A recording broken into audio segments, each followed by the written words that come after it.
This recording is part of the Trinity School Audio Library.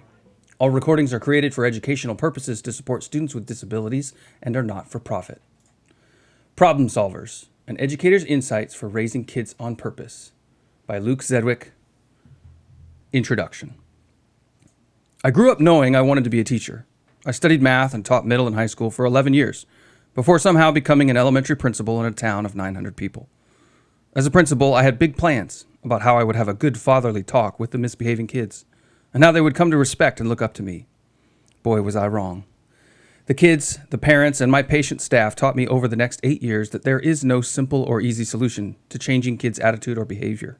It takes months and years of patient determination and positivity.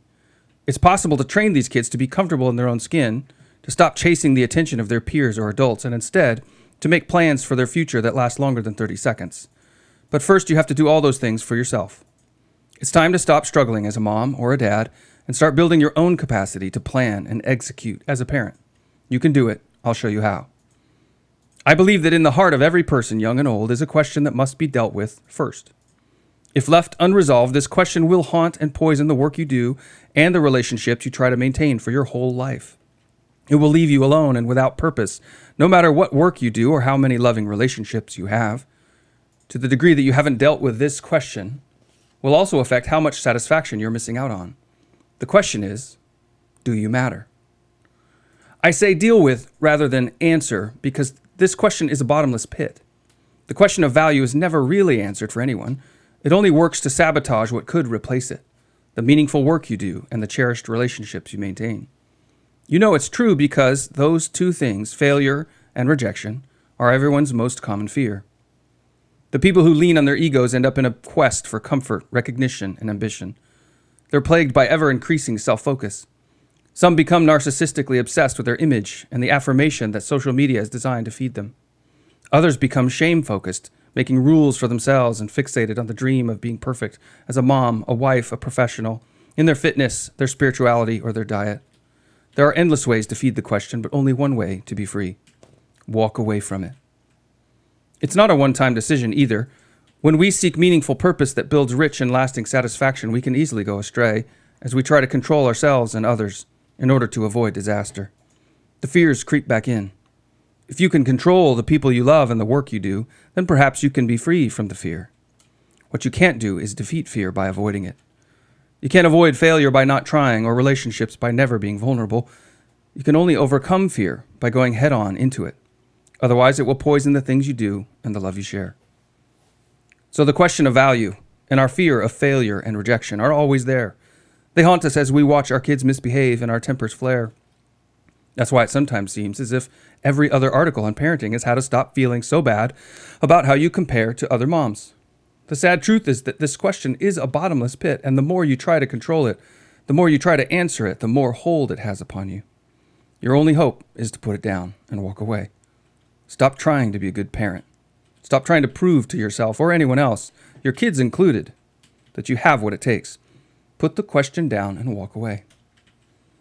If you put down your question of value, even if just for a minute, then the frustration about being okay as a mother or man enough to be a decent father will be put down too. The farther away from it you get, the less personally you'll take it when your kids talk back or demand their way. Their public meltdowns and selfish demands won't be about you and your ego.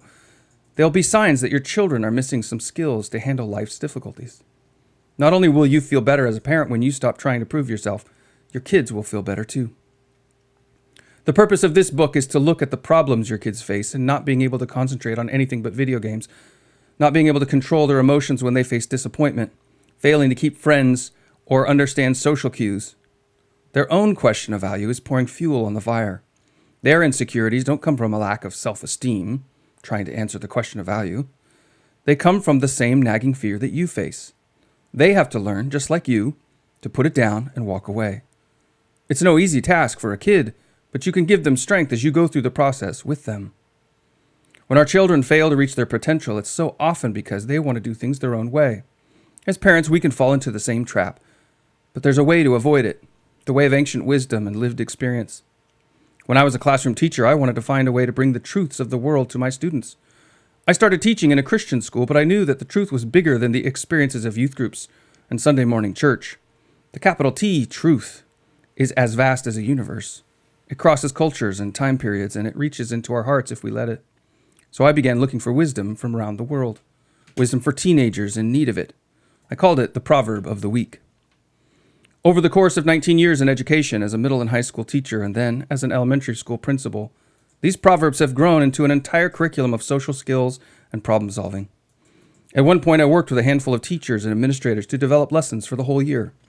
Later, we added the 7 Habits of Happy Kids, inspired by the book of the same title by Sean and Stephen R. Covey. Many people have helped to form it, and through the years, this curriculum has morphed and changed. The one thing that remains is that we can draw from the wisdom of our ancestors to see the way we should go. Though this book isn't Christian in nature, I'm convinced that there is much wisdom to be gained from the Bible. Much of what I've learned about raising children and how we often fail is reflected in the ancient texts. I won't be citing scripture in order to convince you of things, but I believe that the truth lives within those stories, and when we see them rightly, we will also see ourselves rightly. Our relationship with the endless perfection that we cannot reach, being the perfect parent, for example, will either set us on the path to growth and contentment, or it will send us into a spiral of comparing and controlling others and ourselves.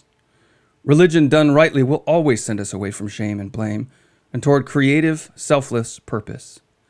But it can be done wrong, as I'm sure you know. One recurring theme of religions throughout the world is sacrifice. We sacrifice a sheep to the hungry wolf so it will not take our children. We sacrifice a bull to a perfect God because we have failed to live up to his standards and he may grow angry.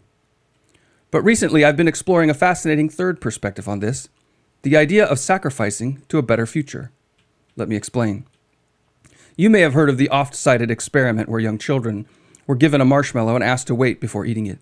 If they could wait for a few minutes, they were told they would get a second marshmallow.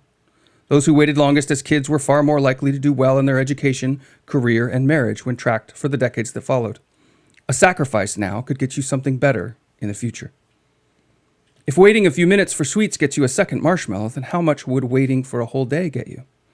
If waiting for a year is better still, how long could you postpone your gratification for even more rewards?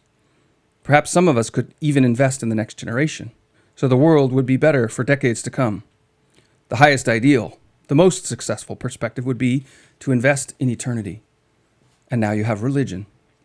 In this way, sacrifice isn't just the giving of money and time to avoid death or judgment from an impersonal deity.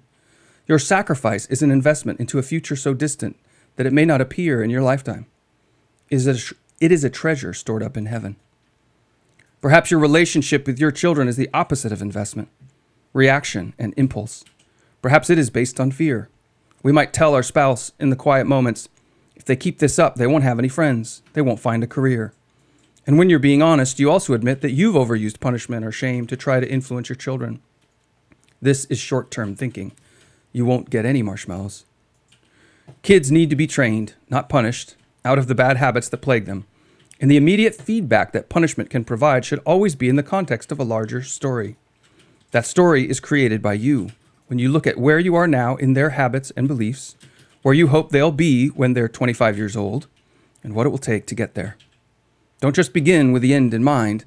Connect the dots for them to overcome their faults and disadvantages. I know there are many times that I have chosen to power struggle with my own kids without thinking of their future or their story. As my boys grow older, though, I have been reminded again and again how much I have to let go of that crutch and bring the future into the conversation.